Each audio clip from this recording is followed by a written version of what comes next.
ज्योतिष विज्ञान को सब्सक्राइब, लाइक और शेयर करें। लेटेस्ट अपडेट के लिए बेल के बटन को जरूर दबाएं।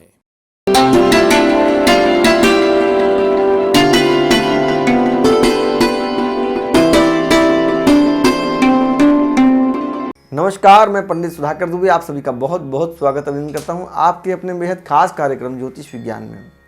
आज का हमारा जो विषय है वह बहुत रोचक विषय है और भविष्य को लेकर के तो और भी ज़्यादा गंभीर विषय है।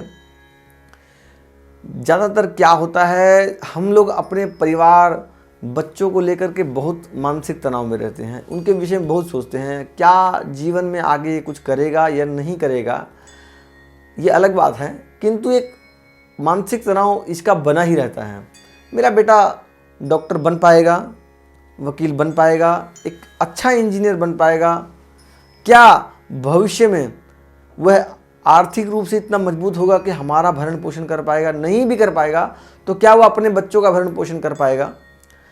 एक विषय है, इस कुंडली में बहुत सारे दोष मिलते हैं। इसमें एक दोष है सरस्वती दोष, और कई बार इसे कंठ दोष भी कहा जाता है।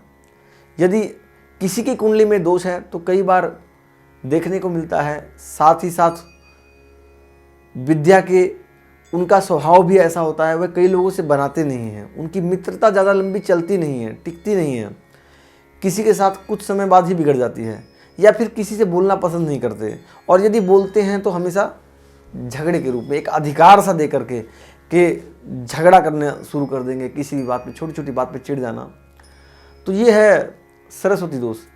इसमें जातक कितना भी मेहनती हो, पुरुषार्थ वाला हो, फिर भी परेशान रहता है, और अपने जीवन में खूब संघर्ष करने के बावजूद विद्या अर्जन भी कर लेता है, किंतु उसका लाभ नहीं उठा पाता। क्या करें कि उससे वो लाभ उठा सके, जीवन में दुखी ना रहे, किसी के आगे हाथ ना फैलाना पड़े। तो आइए, यदि जन्म कुंडली में आपकी लग्न के अंदर बुध किसी पापी ग्रह से पीड़ित हो, या किसी पापी ग्रह की दृष्टि हो या युति हो, तो जातक परेशान रहता है। उसमें क्या करें, यदि ऐसा हो तो आप बुधवार के दिन आंवला और बेल के पेड़ का जोड़ा लगाएं, जिससे दोष कम होगा, और साथ ही साथ आप इसके वैदिक जाप कराएं, सवा लक्ष्य से वैदिक ब्राह्मणों द्वारा, और दशांश हवन कराएं, दशांश मार्जन कराएं, दशांश मार्जन तर्पण कराएं, और ब्रह्म भोज कराएं। यदि आपके मन में कोई प्रश्न हो और आप इसके विषय में हमसे पूछना चाहते हैं तो कमेंट बॉक्स में प्रश्न भी कर सकते हैं। साथ ही साथ सामने दिए गए नंबर पर फ़ोन करके भी जानकारी ले सकते हैं, और व्यक्तिगत रूप से अगर आप मिलना चाहें तो मिल भी सकते हैं।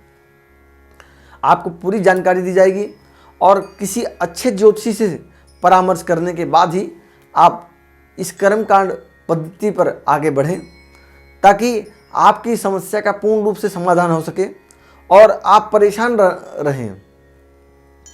तथा यदि सरस्वती दोष से आपकी कुंडली पीड़ित है तो आपको सरस्वती दोष की पूजा करानी चाहिए। इससे आपको विद्या अध्ययन में बड़ी समस्याएं आएंगी, और कई बार बच्चों को याद नहीं होता है, केवल पढ़ने की चीज़ याद नहीं होती हैं, बाकी सब चीज़ ठीक चलती है। खेल कूद में बहुत अच्छा है बच्चा, लेकिन पढ़ाई लिखाई की चीज़ें सही नहीं चलती हैं। तो आपको क्या करना चाहिए, उस कर्मकांड से उसकी पूजा कराएं, दोष का परिहर कराएं, और परिहर कराने के बाद आप प्रत्येक बुधवार के दिन कोई हरी वस्तु का दान करते रहें। आपने अभी तक हमारी वीडियो को सब्सक्राइब नहीं किया है तो सब्सक्राइब करें, बेल आइकन को जरूर प्रेस करें, ताकि समय समय पर हमारे द्वारा बनाई गई और भी वीडियोस आप तक पहुंच सके, आप उसका लाभ उठा सकें। हमें बड़ी खुशी प्राप्त होगी यदि कोई हमारे द्वारा दी गई जानकारी से लाभ उठा सके, किसी ज्ञान का उपयोग कर सके, हमें बड़ा अच्छा लगेगा। और आपके मन में कोई प्रश्न है तो प्रश्न भी कर सकते हैं। आपका समय शुभ हो, आप खूब तरक्की करें, स्वस्थ रहें, मस्त रहें, तंदुरुस्त रहें। इसी के साथ हम आपसे इजाजत लेते हैं। जय श्री कृष्ण। वैदिक ब्राह्मणों के द्वारा सभी प्रकार के पूजा पाठ, कर्मकांड, यज्ञ, अनुष्ठान, विवाह, गृह प्रवेश, काल सर्प दोष और नवग्रहों की पूजा कराई जाती है। हमारे यहाँ सभी प्रकार के यंत्र, राशि, रत्न कवच, जन्म पत्री एवं रुद्राक्ष सिद्ध किए जाते हैं। व्यापार में रुकावट, गृह कलेश, आर्थिक समस्या इत्यादि का समाधान किया जाता है। हमारा संपर्क सूत्र है 9319 155 156।